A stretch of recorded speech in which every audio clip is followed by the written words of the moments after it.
Assalamualaikum warahmatullahi wabarakatuh. Wilujeng enjing sadayana, Ibu guru anu kusim kuring dipika hormat sarta rerencangan anu kusim kuring dipika cinta. Alhamdulillahirabbil alamin wa bihi nasta'inu wa ala umuri dunya wadin wassalatu wassalamun ala anbiya'i war mursalin wa ala alihi wa sahbihi ajmain.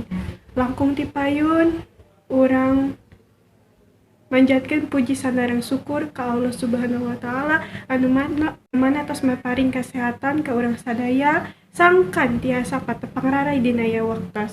Teuhilap shalawat sanareng salam ka Nabi junjungan urang Nabi Muhammad sallallahu alaihi wasallam.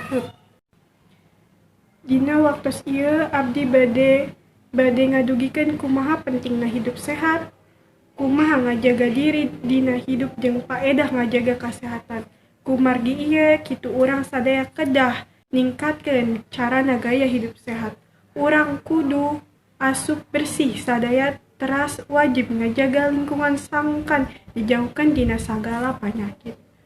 Urang kedah ngalaksanakeun hirup sadidinten ku cara anu sehat, marsihan awak atawa ibak, marsihan kuku, nyikat was anu rutin. Contoh sanesna miceun rontakana tempatna batuk jeung bersin tong dina wae.